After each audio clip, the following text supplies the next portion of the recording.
Hello students, good morning everyone. So today topics என்ன அப்படின்னா ஏற்கனவே நம்ம பார்த்த மாதிரி simple harmonic motions ஓட straight line பார்த்துருப்போம். இப்போ another topic simple harmonic motions ஓட right angles பார்க்க போகிறோம். ஓகேவா? ஸோ right angles அப்படின்னா என்ன சொல்கிறது? ரைட் ஆங்கிள் அப்படிங்கும்போது ரெண்டு சைடும் ஓகேவா ஸ்ட்ரைட் லைனில் நம்ம பார்த்தோம் இதுக்கு முன்னாடி. இப்போது ரைட் ஆங்கிள் மட்டும், அதாவது கிராஃப் நம்ம போட்டோம் இல்லையா எக்ஸ் ஒய் ஆக்சிஸில், முன்னாடி ஸ்ட்ரைட் லைனுக்கு எக்ஸ் ஒய் அப்படிங்கிறத ஒரே டைரக்ஷன்ஸில் எடுத்திருப்பீங்க. இப்போ எக்ஸ் ஒய் அப்படிங்கிறது என்ன பண்ணியிருப்பாங்க அப்படின்னா தனித்தனியாக கொடுத்துருப்பாங்க. அதில் என்ன பண்ணுறாங்க, ரைட் சைடு இருக்கக்கூடிய அந்த ஆஃப் ஓகேவா அந்த ஆங்கிள்ஸை மட்டும் எடுத்துக்கிறாங்க. அப்போ consider two particle P and Q undergoing uniform circular motion and a reference circle of radius A. ஓகேவா? ஸோ இப்போ என்ன சொல்கிறாங்க அப்படின்னா அந்த மாதிரி இருக்கக்கூடிய அந்த கிராஃபில் குறிப்பிட்ட அந்த ரைட் சைடு ஆங்கிளில் மட்டும் என்ன பண்ணுறாங்க அப்படின்னா கன்சிடர் டூ பார்ட்டிகல்ஸ். ஓகேவா? என்ன பார்ட்டிகல்ஸ் ரெண்டு சூஸ் பண்ணுறாங்க அப்படின்னா P and Qன்னு கொடுக்குறாங்க. அதில் எப்படி பண்ணுறாங்க அப்படின்னா யூனிஃபார்மாக ஒரு சர்க்குலர் மட்டும் எடுத்துக்கிறாங்க. அப்படி எடுத்துக்கும் போது அதனுடைய வேல்யூஷன் ரேடியேஷன்ஸ் என்ன அப்படின்னா A, அதாவது அது கூட மேலே படக்கூடிய அந்த கதிர்வீச்சு என்ன அப்படின்னா A. The angle by substance at the center of circular remains considered during the motion. அப்போ அதனுடைய ஆங்கிள் எதில் சொல்லலாம், பையில் சொல்லலாம். ஓகேவா? அப்போ சென்டர் ஆஃப் சர்க்கிள், அந்த சர்க்கிளில் இருக்கக்கூடிய சென்டர் பாயிண்ட் என்னென்ன டூரேஷன்ஸில் எடுத்துக்கிறாங்க, மோஷன் என்னது, மோதக்கூடிய அந்த இடம். The projections of P and Q represent by P dash and Q dash execute simple harmonic motions angle the x axis. So X ஆக்சிஸை பொறுத்த வரைக்கும் என்ன இருக்குன்றாங்க, P and Q இருக்குது. ஆனால் ஒய் டேஷை பொறுத்த வரைக்கும் ஒய்யை பொறுத்த வரைக்கும் என்னன்னு சொல்கிறாங்க, P dash and Q dash executed. ஓகேவா? So P dash Q dash அப்படிங்கிறத எக்ஸிக்யூட் பண்ணணும், அப்போ தான் நமக்கு முழுமையான ஒரு கிராஃப் கிடைக்கும் அப்படின்னு சொல்கிறாங்க. அப்போ சிம்பிள் ஹார்மோனிக் மோஷன்ஸை பொறுத்த வரைக்கும் எக்ஸ் ஆக்சிஸை பொறுத்த வரைக்கும் எந்த பாயிண்ட் இருக்குது, P அப்படிங்கிற பாயிண்ட் தான் இருக்குது. அப்போ let after time T starting from X is equal to plus A. ஓகேவா? ஸோ ஆஃப்டர் டைம் எப்போவுமே பிஃபோரில் இருக்கக்கூடியது முன்னாடின்னு சொல்லுவோம், ஆஃப்டர்னா பின்னாடி. அந்த விளைவு ஏற்பட்டதுக்கப்புறம் எக்ஸ் ஆக்சிஸில் என்ன ஏற்பட்டிருக்கு அப்படின்னா பாசிட்டிவ், அப்போ ஏங்கிற பாயிண்ட்டை கொடுக்குறாங்க. The mid point M of P and Q makes a angle omega T. அப்போ மிட் பாயிண்ட்டை என்ன குறிக்கிறாங்க, எம் ஒமேகா டி. ஓகேவா? ஸோ ஒமேகா டி அப்படிங்கிறத ஆங்கிள்ஸாக குறிக்கிறாங்க. அப்போ with the X axis refer the diagram above. இப்போ என்ன சொல்கிறாங்க அப்படின்னா நம்மள டயக்ராம்ஸ் பார்க்க சொல்கிறாங்க. ஓகேவா? அப்போ டயக்ராம்ஸ் பார்த்தோம் அப்படின்னா என்ன தெரியுது நமக்கு, எக்ஸ் ஆக்சிஸ் ஒய் ஆக்சிஸ் தெரியுது. ஸோ ஒரு ரவுண்ட் சர்க்கிள் போட்டிருக்காங்க. அந்த ரவுண்ட் சர்க்கிளில் என்ன பண்ணியிருக்காங்க, ரைட் ஆங்கிள்ஸை மட்டும் நமக்கு எடுத்திருக்காங்க. அதில் என்ன பண்ணியிருக்காங்க, எக்ஸ் ஒய் அப்படிங்கிற ஆக்சிஸை கொடுத்துருக்காங்க, P and Q கொடுத்துருக்காங்க. அதிலிருந்து கீழே என்ன பண்ணியிருக்காங்க, மிட் பாயிண்டில் P dash and Q dash அப்படின்னு கொடுத்துருக்காங்க. அப்போ உங்களுக்கு ஆங்கிள்ஸ் எல்லாமே தெரியுது இல்லையா? ஸோ பை 2 ஒரு ஆங்கிள், தென் இந்த பக்கம் பை 2, இந்த இடத்துல இருக்கக்கூடியது இந்த பாட் இருக்கு இல்லையா, so centre of the point, இதுதான் என்னது motion M. So omega T. அடுத்து என்ன எடுத்திருக்காங்க, டெல் எக்ஸ். ஓகேவா? ஸோ அப்போ x1 x2, அப்போ எது x1 x2 அப்படின்னா இந்த ஆக்சிஸை பொறுத்த வரைக்கும் Q dash வந்துட்டு x2 ஹைட், இது இந்த ஹைட்டு. ஓகேவா? ஸோ தென் P dash அப்படிங்கிறது இது என்னது x1. ஓகேவா? நீளம் சொல்லுவாங்க இல்லையா, ஸோ அந்த மாதிரி சொல்கிறாங்க.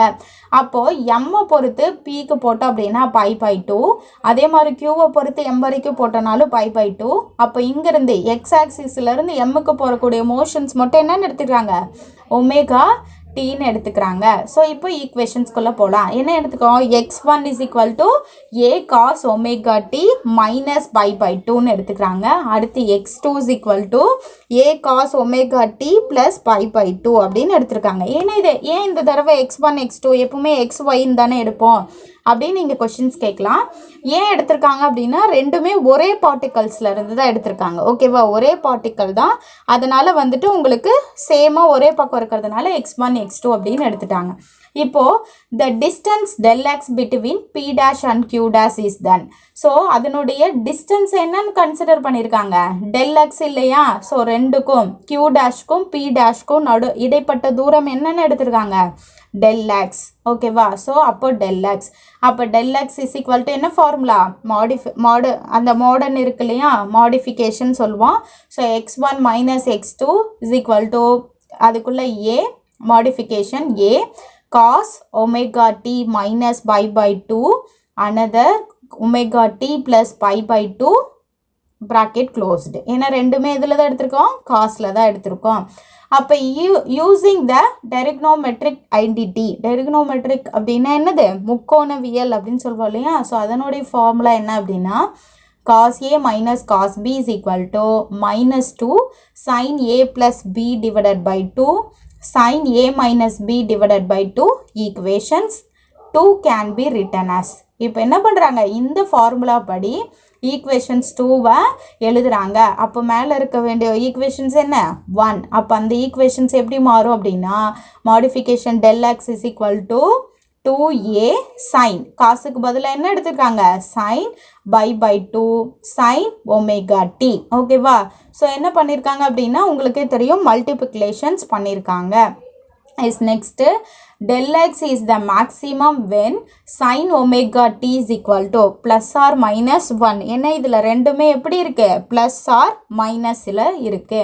so of course you can find maximum distance. இப்போ என்ன பண்ணுறாங்க அப்படின்னா ஒரு maximum distance எடுத்துக்கிறாங்க. அப்படிங்கும் போது என்ன வரும், modification of del x max right here by putting sin omega t is equal to plus or minus 1. அதாவது மேக்ஸிமம் டிஸ்டன்ஸை ரைட்டில் நீங்கள் புட் பண்ணும்போது என்ன எடுத்துக்குவீங்க அப்படின்னா பாசிட்டிவ்லேயும் எடுத்துக்குவீங்க, நெகட்டிவ்லேயும் எடுத்துக்குவீங்க. அதனுடைய வேல்யூ 1 அப்படின்னு கொடுத்துட்டாங்க.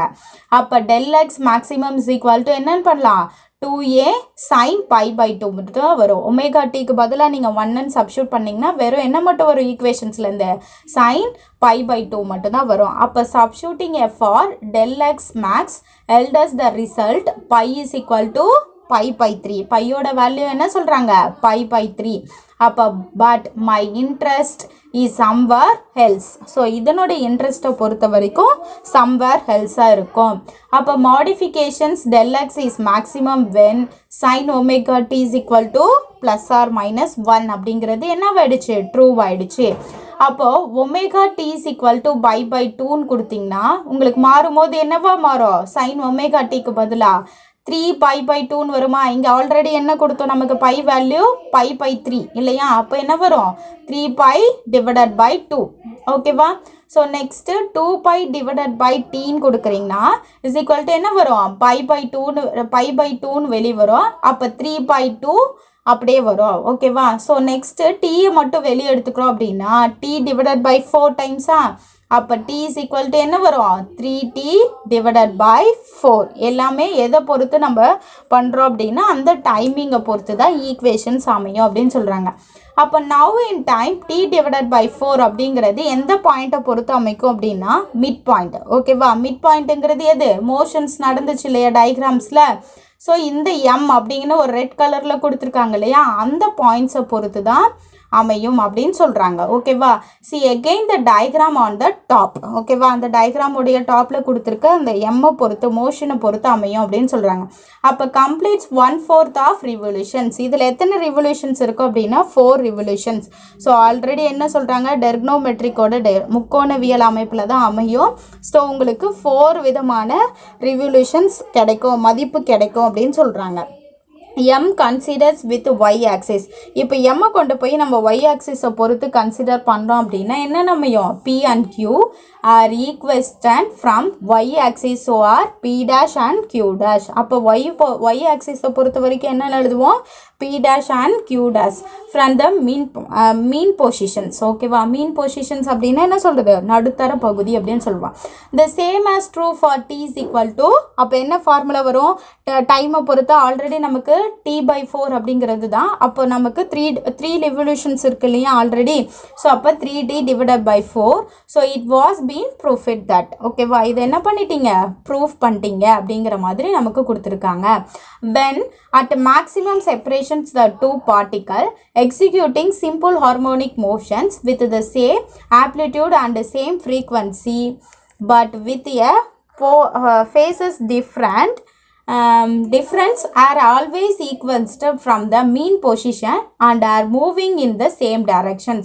இப்போ maximum separations உங்களுக்கு அந்த டயக்ராம்ஸ்ல இருந்து என்ன பண்ணிட்டாங்க அப்படின்னா மேக்ஸிமமாக ஒரு இதை பிரிக்கிறாங்க. ஓகேவா? ஸோ ஸ்மால் பார்ட்டிகல்ஸ் என்ன பண்ணிட்டாங்க அப்படின்னா சேம் அதே டயக்ராம் தான், ஆனால் பிரித்து காமிக்கிறாங்க. இப்போ 2 பார்ட்டிகல்ஸ் அப்படிங்கும்போது ஸோ எப்படி எக்ஸிக்யூட் ஆகுது, அந்த பார்ட்டிகல்ஸ் எல்லாம் எப்படி எக்ஸிக்யூட் ஆகுது அப்படிங்கிறது same amplitude same frequency. Same amplitude அப்படிங்கிறது சேம் ஃப்ரீக்வன்சினுங்கிறது நமக்கு தெரியும். அதிர்வெண் அப்படிங்கிறது ஒரு பொருளில் நடக்கும்போது ரெண்டோட இதுவும் எப்படி இருக்கும், சேமாக தான் இருக்கும்.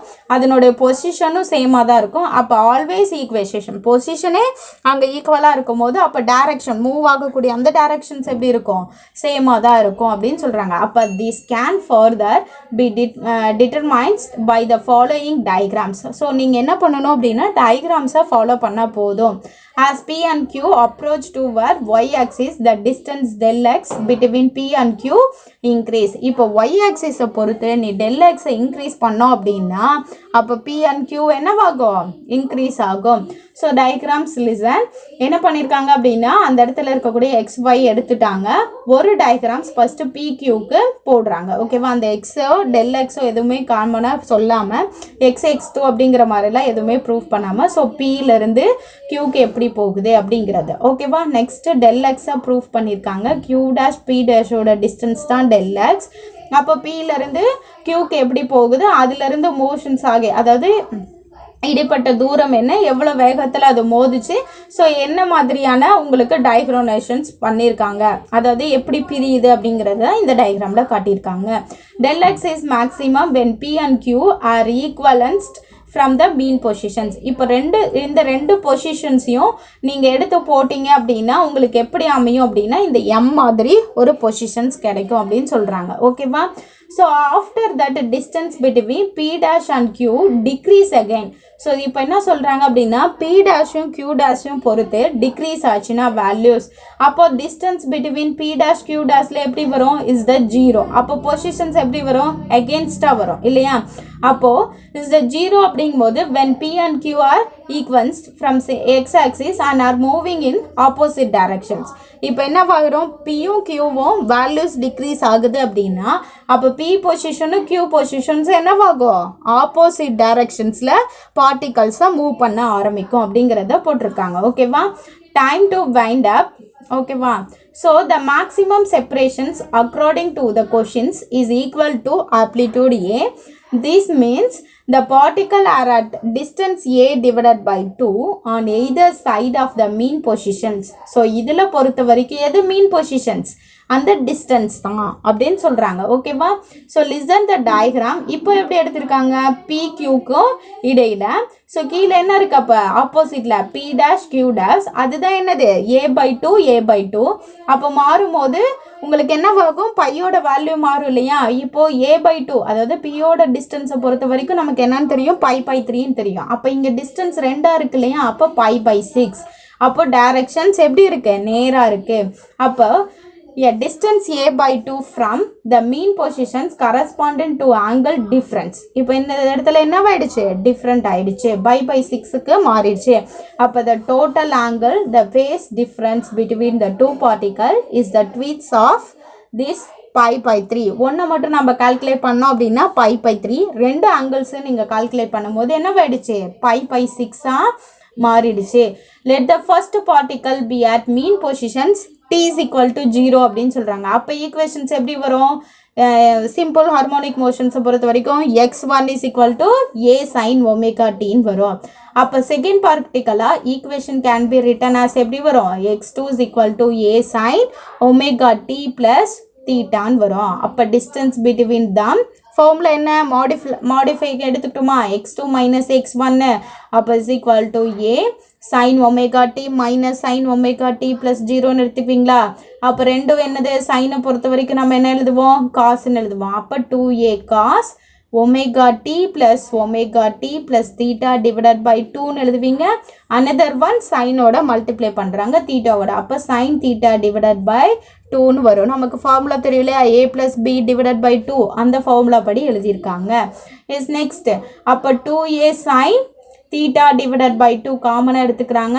அனதர் ஒன் cos அப்போ கீழே இருக்கக்கூடிய 2 எங்கே போகும், மேலே போகும் இல்லையா. அப்போ 2 × ω t + θ டிவைடட் பை 2. அப்போ 2வும் 2வையும் நம்ம என்ன பண்ணிடலாம், கேன்சல் பண்ணிடலாம். From here we find that her length x2 minus x1 is the oscillation in nature and the maximum value is given by the constant particles 2a sin theta divided by 2 which is equal to a. From this we can find theta. ஓகேவா. So இது வரைக்கும் நீங்கள் எல்லாருமே எந்த ஆங்கிள்ஸை பொறுத்து நம்ம பண்ணோம் அப்படின்னா தீட்டா பொசிஷன்ஸ் வரைக்கும் தான். அப்போ 2a sin theta divided by 2ன்னு போட்டோம் அப்படின்னா இஸ் ஈக்குவல் டு வெளியே வரும்போது என்ன மட்டும் வெளியே வரும், ஏ மட்டும்தான் வெளியே வரும். ஏன் அப்படின்னா எக்ஸ்கியூஸ் மீ 2வும் கேன்சல் பண்ணிடுவோம்.